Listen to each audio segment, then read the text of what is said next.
Bonjour, je suis heureux de vous accueillir dans cette nouvelle émission d'Agora News Sécurité, Fenech Security Talk, qui est consacrée à la sécurité proprement dite. Et j'ai le plaisir de vous présenter mon invité, Stanislas Godon. Bonjour. Bonjour. Vous êtes le délégué général du syndicat Alliance Police Nationale. C'est un syndicat majoritaire au sein de la police nationale. Et nous allons parler ensemble de ce qui fait l'actualité, c'est-à-dire le Beauvau de la sécurité. Qu'est-ce que vous pensez du Beauvau de la sécurité qui doit démarrer le 1er février et introduit d'ailleurs par le Premier ministre lui-même? Qu'est-ce que vous en attendez? Alors d'abord, il faut bien noter que, en fait, finalement, le Beauvau de la sécurité a changé de nom. Ce sera le grand débat de la sécurité, qui d'ailleurs va inclure 8 chantiers très importants pour la police nationale, dont un que nous avons fait rajouter parce que nous avons estimé que les conditions n'étaient pas réunies pour y participer. Parce qu'au début, vous avez boycotté. Exactement. Pour quelle raison vous aviez boycotté? Alors, parce qu'il manquait un élément très important, c'était toute la partie réponse pénale, observatoire de la réponse pénale, des revendications fortes qui parlent aux policiers, parce que le sens de métier du policier, c'est aussi que la chaîne pénale, d'abord, elle soit efficace, et surtout qu'elle rende la justice au nom du peuple, et surtout avec une certaine fermeté, peut-être quelque chose qui a été perdu depuis plusieurs années. Alors, de cela, si vous voulez bien, on en parlera dans la deuxième partie de l'émission, sur ce 8e chantier. Finalement, vous avez eu satisfaction, puisqu'il est introduit dans le grand débat national sur la sécurité. Alors, le Beauvau de la sécurité, qu'est-ce que vous en attendez? Alors qu'il y ait d'abord des pistes de travail et des décisions très concrètes pour les policiers. Que l'on parle de la formation, que l'on parle du contrôle interne, de l'encadrement, que l'on parle de l'utilisation de la vidéo, du numérique au sein de la police nationale. Tous ces sujets-là doivent aboutir pour améliorer les conditions de vie et de travail des policiers. Pour prendre le premier exemple, qui est notamment la formation des policiers, qui est un des éléments majeurs de la sphère police nationale, je crois qu'on ne peut pas aujourd'hui occulter cette thématique, parce que plus les policiers sont entraînés, plus ils sont professionnels et plus ils sont efficaces sur le terrain. Mais la formation, elle dure combien de temps dans la police nationale? Parce que je crois qu'elle était de 1 an et elle a été réduite, me semble-t-il.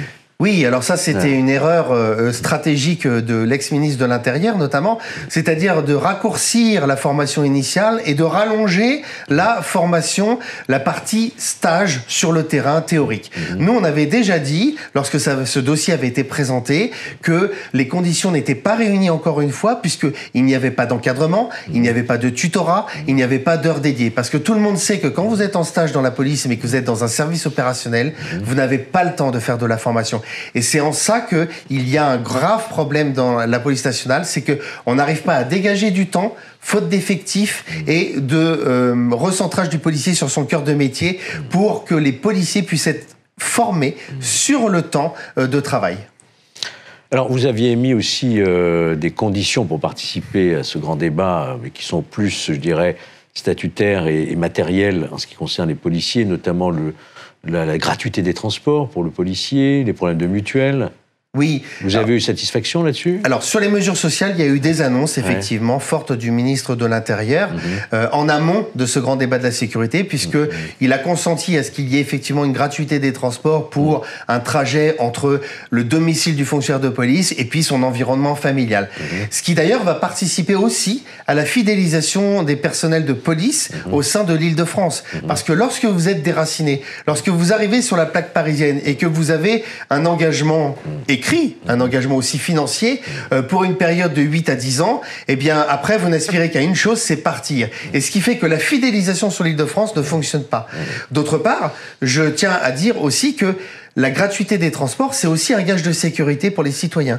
Parce que lorsque les policiers circulent dans les trains de manière plus importante, eh bien, ils sont aussi susceptibles d'intervenir. Dernier élément, vous avez parlé de la participation du ministère sur le financement ou la subvention des mutuelles. C'est une disposition qui existe dans le privé. Et c'est vrai que les ministères d'État sont vraiment à la traîne sur ce dossier. Et nous espérons qu'il y ait une réelle participation de l'employeur. Attention, pour une mutuelle digne de ce nom pour les policiers. D'accord. Alors, venons-en, si vous voulez bien, maintenant, à l'un des chantiers qui intéresse évidemment aussi l'ensemble des Français, c'est de rétablir le lien de confiance entre la police et les citoyens, qui a été quelque peu malmené par la polémique sur les violences policières, par la question de maintien d'ordre public. comment, d'après vous, vous allez pouvoir trouver ces pistes de réflexion et d'action pour établir ce lien de confiance, si tant est que le lien de confiance ait été rompu? Alors vous me tendez un peu la perche sur ce sujet parce que nous avons dit et affirmé que la relation police-population n'était pas le sujet majeur du grand débat de la sécurité. Parce que nous estimons, et même le ministre de l'Intérieur l'a dit, je crois, en commission des lois, en audition à l'Assemblée nationale, qu'il n'y avait pas un divorce entre la police et sa population. Après, qu'il y ait des difficultés du travail des policiers sur le terrain avec une certaine partie de la population, certes, parce que, par exemple, une patrouille de police a du mal à pénétrer dans un quartier dit sensible, mais la police, elle va partout. Et heureusement que c'est le cas. Il n'y a pas de zone d'endroit où la police ne va pas. Par contre, la patrouille de police, elle est accueillie avec des jets de projectiles, des jets de mortier d'artifice. Et je ne crois pas qu'on puisse parler de dialogue quand on est dans une phase de violence telle que celle-là. S'il faut rétablir le lien de confiance, nous, on pense que, par exemple, eh bien, il faut aussi que le travail des policiers soit valorisé, qu'il y ait plus, d'ailleurs, de communication sur ce sujet. Également, il faut aussi que la justice fasse preuve de transparence, parce que les victimes, on en parle très peu dans ce débat, mais les victimes aussi saluent le travail de la police, saluent aussi quand il y a des décisions fermes de la justice, parce que lorsqu'ils ont un retour, notamment de l'appareil régalien de l'État, eh bien, c'est là que aussi la population a de nouveau confiance dans les missions régaliennes de l'État. Vous êtes favorable, je pense, à l'idée de créer une réserve dans la police nationale comme elle existe dans la gendarmerie? Oui, alors attention aussi à ne pas faire tout et n'importe quoi. Ça permet aux jeunes de... Oui, qu'il y ait une réserve, qu'il y ait une introduction de personnel comme dans la gendarmerie, parce que la gendarmerie, effectivement, sait très bien le faire. Après, il ne faut pas non plus qu'on s'occulte de la continuité dans le recrutement de policiers formés avec les 24 mois de formation, que ce soit la formation initiale et le stage, avec des prérogatives judiciaires importantes. Parce que sinon, on aurait un déséquilibre entre une réserve civile citoyenne qui travaille au sein de la police et puis des policiers de terrain qui du coup seraient en souffrance parce que on dirait il n'y a pas besoin de recruter parce qu'on a de la réserve civile. Je crois qu'il faut que ce soit un apport mais qui n'occulte pas la continuité dans le recrutement de policiers de la police nationale, fonctionnaires d'État. On vous a compris. Peut-être pour conforter ce lien entre la police et les citoyens, vous savez qu'on émet toujours des soupçons sur l'indépendance de l'IGPN, c'est-à-dire l'inspection générale de la police nationale, quand il y a des bavures, parce qu'il peut y en avoir, vous le savez très bien, des excès de l'usage de la force publique notamment. Est-ce que vous êtes favorable à ce que l'IGPN soit directement rattaché au ministère de l'Intérieur et non plus à la direction de la police nationale, par exemple ? Alors c'est une idée qui est lancée. Oui, cette organisation structurelle, je suis pas sûr qu'elle apporte plus que ça au sein du périmètre police. Et rattaché au ministère de l'Intérieur, vous savez, le ministère de l'Intérieur, il y a un secrétariat général du ministère de l'Intérieur et il y a tout un périmètre police nationale, actif police nationale. Lorsque l'IGPN, rattaché à la DGPN, travaille sur le périmètre actif police nationale, elle a tout son sens. Enfin, je trouve qu'on fait beaucoup de procès d'intention à l'IGPN, qui fait un travail, et contrairement à ce que l'on dit, à charge et à décharge lorsqu'ils enquêtent sur des policiers. Deuxième élément, et il est nécessaire de le rappeler, lorsque l'IGPN travaille dans le cadre judiciaire, il ne travaille pas seul, il travaille sous l'autorité d'un magistrat. Du procureur. Exactement. Ou d'un juge d'instruction. S'il y a une instruction qui est en cours, une mise en examen par exemple, eh bien c'est important de le rappeler, les policiers de l'IGPN ne travaillent pas en freelance, ils ne font pas tout et n'importe quoi, ils rendent compte à l'autorité judiciaire dans le cadre judiciaire. Enfin, dans le cadre de l'autorité administrative, je trouve que le lien autorité hiérarchique entre l'IGPN et la DGPN est pour l'instant cohérent, il n'a pas à être mis en cause. Cette réforme pour nous, elle a pour l'instant pas de solution et de cohérence dans le périmètre police nationale. Donc c'est peut-être une fausse bonne idée, quoi. C'est une fausse bonne idée. Je trouve qu'il vaut mieux donner des moyens à l'IGPN de faire des investigations. Aussi, parce que c'est important de souligner, lorsqu'il y a des policiers qui sont accusés à tort, parce que ça arrive fréquemment, la présomption de culpabilité, eh bien, par exemple, nous, on demande à ce que, lorsque le policier, il est dénué de tout soupçon. Lorsque l'enquête est finie et qu'il s'avère qu'il n'a pas été coupable de rien, eh bien, il faudrait que l'administration donne les moyens aux policiers de se retourner contre ceux qui ont porté des accusations. Et là aussi, on rétablira peut-être un équilibre entre des accusations qui sont faites hors contexte, sans éléments de preuve, sans éléments caractérisés de l'infraction. La loi vous le permet, c'est la dénonciation calomnieuse. Hein. Oui, elle le permet. Ouais. Mais pour l'instant, les moyens, et notamment la protection fonctionnelle des policiers, n'est pas à la hauteur des enjeux. Alors, si vous voulez bien, dernier point sur ce débat sur la sécurité, qui va, rappelons-le, aboutir, c'est le but quand même, à une loi de programmation. Parce que c'est bien beau de discuter, de proposer, mais après, il faut effectivement agir. Et c'est cette loi de programmation qui déterminera effectivement l'évolution des fonctions de la police. Alors, ce dernier point, le maintien de l'ordre public. Il y a une mesure phare qui vient d'être rendue, d'ailleurs, le rapport a été rendu par la commission d'enquête parlementaire, présidée par quelqu'un qu'on connaît bien ici, Jean-Michel Fauvergue, le député ancien patron du Rennes, et qui avance quand même une restriction drastique de l'usage du LBD. On rappelle ce que c'est que le LBD, hein, c'est donc ces lanceurs de balles de défense qui ont fait beaucoup, malheureusement, de dégâts pendant les manifestations des Gilets jaunes. Je crois qu'il y a eu une vingtaine de manifestants éborgnés. Est-ce que vous croyez que c'est une bonne chose que de proposer cette restriction? Parce que certains parlent d'interdiction, mais en réalité, ce serait qu'une restriction. Hein. Alors, nous, on a toujours dit que c'est une erreur de se priver des armes intermédiaires dans le cadre du maintien de l'ordre, et d'ailleurs dans toute action de police. D'abord parce que les armes intermédiaires, elles portent bien leur nom. C'est que c'est un intermédiaire entre une confrontation physique, corporelle, et l'usage de l'arme de service d'un policier.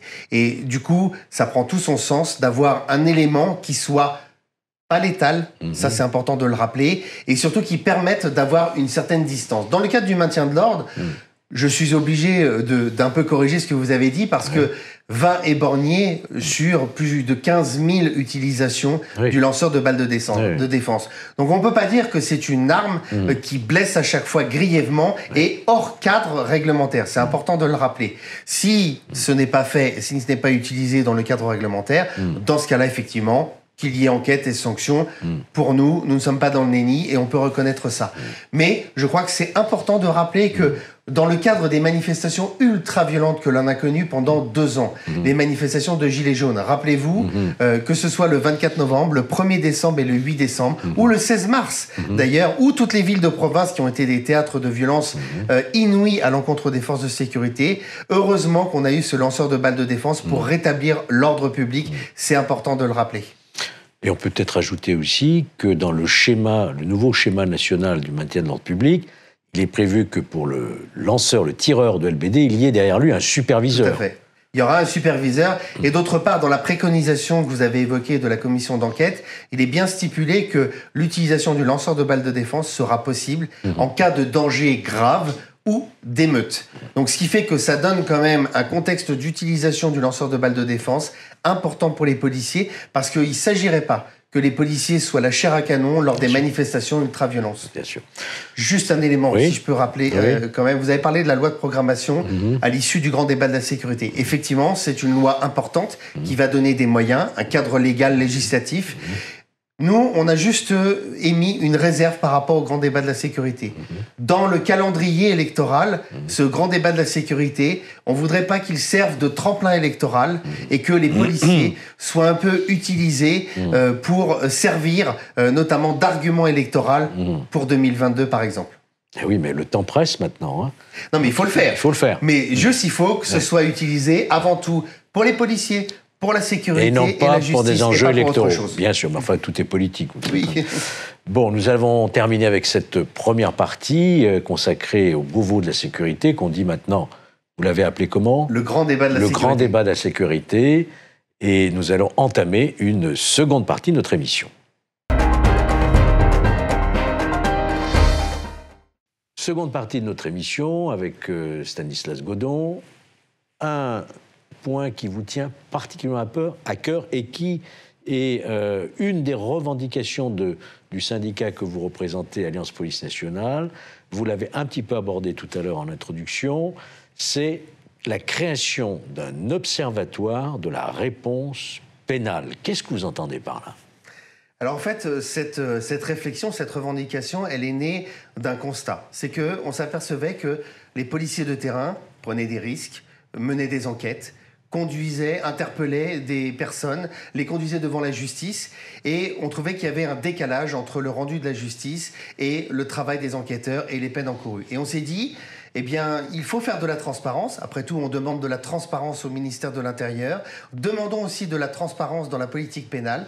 Et on voudrait que, pour toute infraction commise, on annonce quelle est la peine encourue, parce que tout le monde ne connaît pas quelle est la peine encourue pour une infraction commise, quelle est la peine prononcée par un tribunal, quelle est la peine exécutée et réellement exécutée. Alors pourquoi ? C'est parce que nous, on voudrait que par territoire, on ait cette cartographie et surtout qu'on montre en fait le décalage entre, je dirais, la théorie, le code pénal et l'application en fait sur le terrain, tout simplement. Mais pardon, hein, ne vous offusquez pas, mais peut-être l'ancien magistrat qui vous parle aussi. Est-ce que c'est bien le rôle de la police de demander des comptes, quelque part, vous parlez de transparence, qu'on comprend bien, à la justice ? Est-ce que c'est pas un autre problème, la décision de justice, l'exécution ? Quelle est votre légitimité, au fond, pour demander des résultats à la justice ? Je vous pose la question sans provoquer, mais j'aimerais bien quand même avoir votre réponse là-dessus. Alors d'abord, il faut rappeler une chose, c'est que lorsque les policiers prennent des risques, sont blessés dans le cadre des missions, je rappelle ce chiffre, 20 par jour blessés en mission, qu'ils interpellent parfois les mêmes individus, qui ont des CV, des condamnations qui sont absolument incroyables, alors que parfois ils sont d'ailleurs mineurs. Mais ça, ce sera un autre débat de parler de la justice pénale des mineurs. Je crois que la police, elle a le droit de connaître notamment le suivi judiciaire et des condamnations qui sont exécutées ou faites, ou prononcées pour ces individus-là. D'autre part, faire preuve de transparence. Je ne comprends pas pourquoi est-ce qu'on ne demanderait pas la même chose qu'au ministère de l'Intérieur. Et ça éviterait aussi d'opposer les discours. Parce que nous, on a toujours dit que dans le cadre des enquêtes, on travaille très très bien avec les procureurs, les juges d'instruction. Il y a une combinaison. Pourquoi est-ce que dans la réponse pénale, dans la politique pénale, on ne pourrait pas travailler main dans la main avec le ministère de la Justice, avec une politique pénale courageuse conduite par le garde des Sceaux ? Pour donner du sens encore plus à vos missions, vous dites il faut qu'on sorte d'un climat d'un sentiment d'impunité des délinquants qu'on s'évertue à arrêter au péril de notre vie quelquefois. Il faut que les sanctions soient à la hauteur. C'est ça que vous dites. Et secondement, lorsqu'un policier est lui-même victime, il faut que la réponse pénale soit aussi à la hauteur de la gravité. C'est ça que vous nous dites en fait. Bien sûr, et je n'oublie pas dans ce débat le citoyen. Parce que nous, quand on reçoit la plainte d'un citoyen qui est victime d'une agression, d'un vol, d'un cambriolage, eh bien, nous avons aussi cet interlocuteur qui est la victime. Et lorsque derrière, la personne victime, elle s'aperçoit que y a toujours les mêmes qui sont en train de courir dans la rue alors qu'ils ont été particulièrement identifiés et qu'ils ont fait l'objet, par exemple, d'un rappel à la loi, des travaux d'intérêt généraux. Et j'espère qu'on aura le temps de parler des peines alternatives ou des aménagements de peine. Parce que quand on voit les chiffres un peu de la justice, on s'aperçoit qu'il y a eu un transfert entre les peines de prison ferme et les peines alternatives et les aménagements de peine. Pourquoi ? Tout le monde le sait. Nous sommes dans une politique de gestion des places de prison et non pas d'une peine appliquée par rapport à une infraction commise. Et c'est là où il y a une erreur dans la politique pénale qui est conduite. Alors peut-être par contrainte, parce que les moyens ne sont pas suffisants, parce qu'on n'a pas assez d'établissements fermés.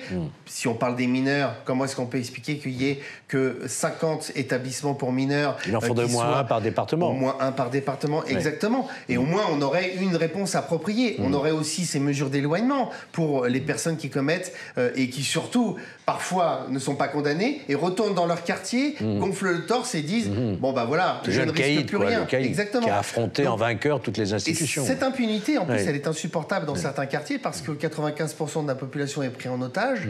Et du coup, elle voudrait bien que la police fasse son travail. Mais elle voudrait aussi que les délinquants soient mis hors d'état de nuire et qu'ils répondent de leurs actes devant la société. Parce que sinon, ça veut dire que c'est une faillite de la réponse de la société en matière de réponse. Vous allez rencontrer le garde des Sceaux, Éric Dupond-Moretti, pour faire valoir tous ces arguments. Oui. C'est prévu ? Oui, c'est prévu, et notamment dans le chantier sur la relation avec l'autorité judiciaire. Et je pense que ce seront des débats passionnants. Alors peut-être qu'on ne sera pas d'accord, mais en tout cas, on sera peut-être d'accord sur le constat qu'on ne peut pas continuer dans cet affrontement, dans cette incompréhension et dans ce constat surtout des spécialistes. Je crois que cette opposition, elle n'est pas bonne. D'ailleurs, elle s'est ressentie dans l'opposition politique à laquelle on a assisté ces derniers mois, et notamment lors je dirais, de la passation ministérielle, quand M. Darmanin, ministre de l'Intérieur, est arrivé, lorsque M. Dupond-Moretti, garde des Sceaux, sont arrivés, il y a eu un affrontement verbal, ils n'étaient pas d'accord sur les termes.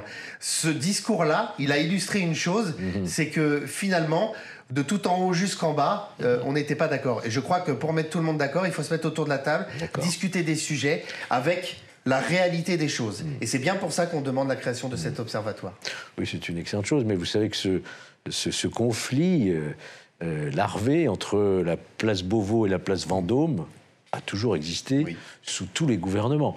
Donc on vous souhaite de réussir pour convaincre les uns et les autres qu'il faut effectivement, appartenant à la même chaîne finalement pénale, avoir un vrai dialogue et comprendre ce qui se passe chez les uns et chez les autres. Surtout qu'on soit très clair sur le sujet, même quand on parle de peine minimum, peine plancher, on les a appelées à une certaine époque, mais la peine minimum, ça ne veut pas dire que le magistrat n'a pas sa liberté d'appréciation et de prononciation de la peine. Ça veut dire qu'il y a une peine minimum en deçà de laquelle il ne peut pas descendre. Mais si le magistrat estime que les faits sont très graves, rien ne lui interdit d'aller jusqu'à la peine maximum. Au contraire, tout le monde en sera plus que satisfait. Mais d'ailleurs, les peines planchées, il peut toujours descendre en réalité par une ordonnance spécialement motivée, vous le savez. Voilà, on arrive déjà à la fin de notre deuxième partie. Je vous propose maintenant de vous donner la parole. Les internautes, vous avez sans doute beaucoup de questions à poser. Je crois qu'on nous annonce 3 questions, donc nous allons les découvrir, Stanislas, ensemble.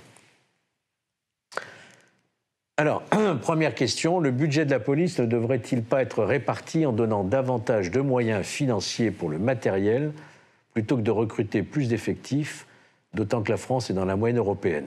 Alors, plus de moyens matériels ou plus d'effectifs, ou les deux? Alors, il faut bien comprendre en fait, l'historique du budget de la police nationale. Il y a eu des avancées catégorielles, indemnitaires, qui ont été effectivement obtenues par les organisations syndicales. Nous avons signé un protocole en 2016 qui a été particulièrement critiqué par la Cour des comptes parce que c'était une dépense importante de l'État. Mais dans le même temps, en fait, le budget par rapport au recrutement de la police nationale, par rapport aux moyens qui devaient être alloués, a été baissé en matière de fonctionnement et d'investissement, c'est-à-dire, comme c'est mentionné dans la question, c'est-à-dire le matériel, l'immobilier, l'équipement, les voitures. Et du coup, d'année en année, en fait, on a creusé le fossé et du coup, on a maintenant une police nationale qui a une facture qui est très très élevée en matière de rénovation immobilière, en matière de renouvellement du parc automobile. Alors c'est vrai que 2021 est un budget un peu particulier parce qu'il a été entre guillemets perfusé par le plan de relance. Donc il y a un effort consenti par rapport à ce plan de relance qui va donner une bouffée d'oxygène aux policiers, mais nous on dit que sur l'avenir, sur 2022, 2023, il faut absolument continuer cet effort. Exactement. Ce qui a un peu été fait à partir des attentats de 2015 par le ministre de l'Intérieur, notamment M. Cazeneuve, qui avait fait un plan de sécurité publique. Il y avait eu des moyens, des plans de renfort sur le renseignement.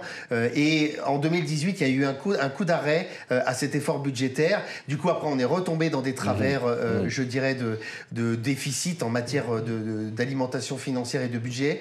Et non, la police nationale, elle part de très très loin. Elle a besoin vraiment d'une continuité dans le temps. Et puis, il y a aussi des choses qui ne coûtent pas beaucoup d'argent. Si on supprime demain, par exemple, toutes les missions périphériques, les tâches indues, c'est-à-dire les gardes statiques, si on simplifie la procédure pénale, on dégage comme ça des effectifs. On dégage.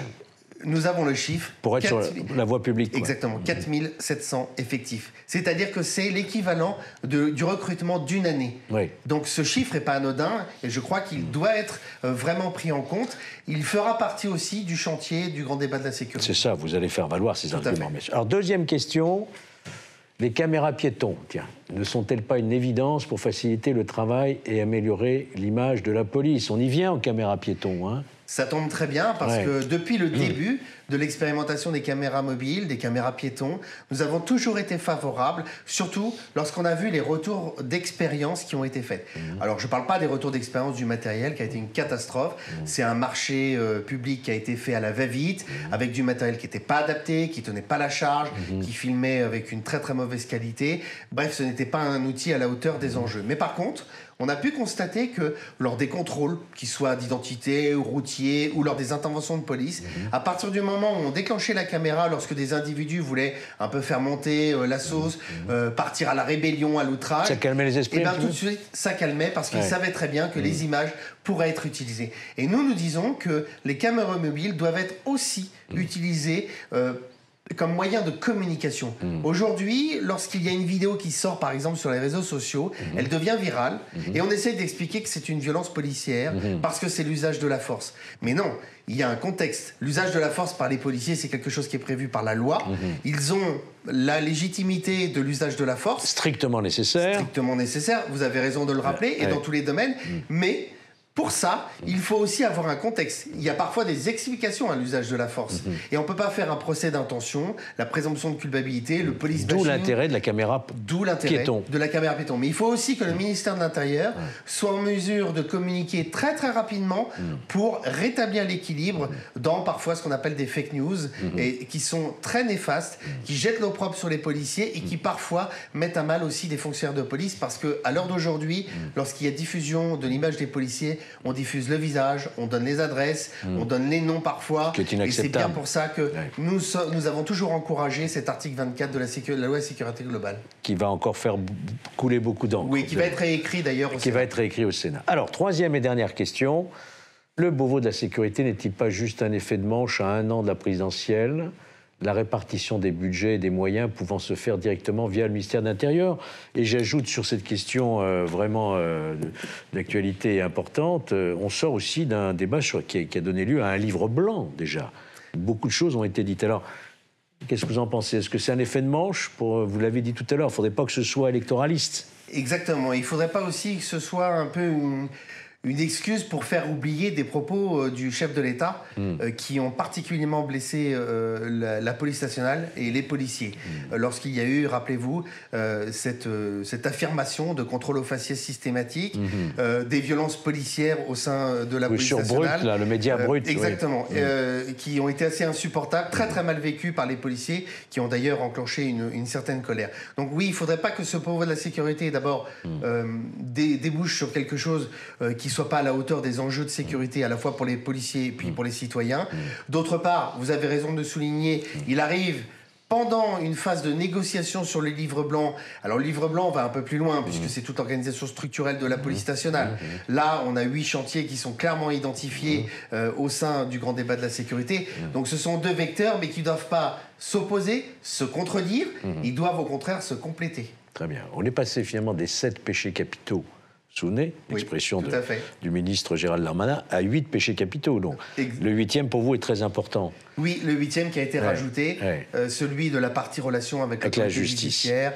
Écoutez, Stanislas Godon, je vous remercie beaucoup pour votre franchise et toutes les explications que vous avez données. Moi, ce que je vous propose, c'est peut-être de revenir lorsque vous aurez terminé ce grand chantier, ce Beauvau de la sécurité qui va durer 4 mois, et vous nous direz ce qu'il en sortira et si vous en êtes satisfait. Oui, en tout cas, nous avons déjà communiqué sur le sujet et nous avons dit que la porte était ouverte pour les négociations, que nous allons y participer, mais que si jamais on devait être déçu, on la refermera, bien sûr, parce que nous avons un mandat important. Les policiers attendent beaucoup de ce grand débat de la sécurité et il n'est pas question pour nous de faire dans la demi-mesure.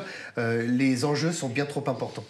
Bon, voilà, on a entendu votre message, il est très clair, pas question de louper ce rendez-vous.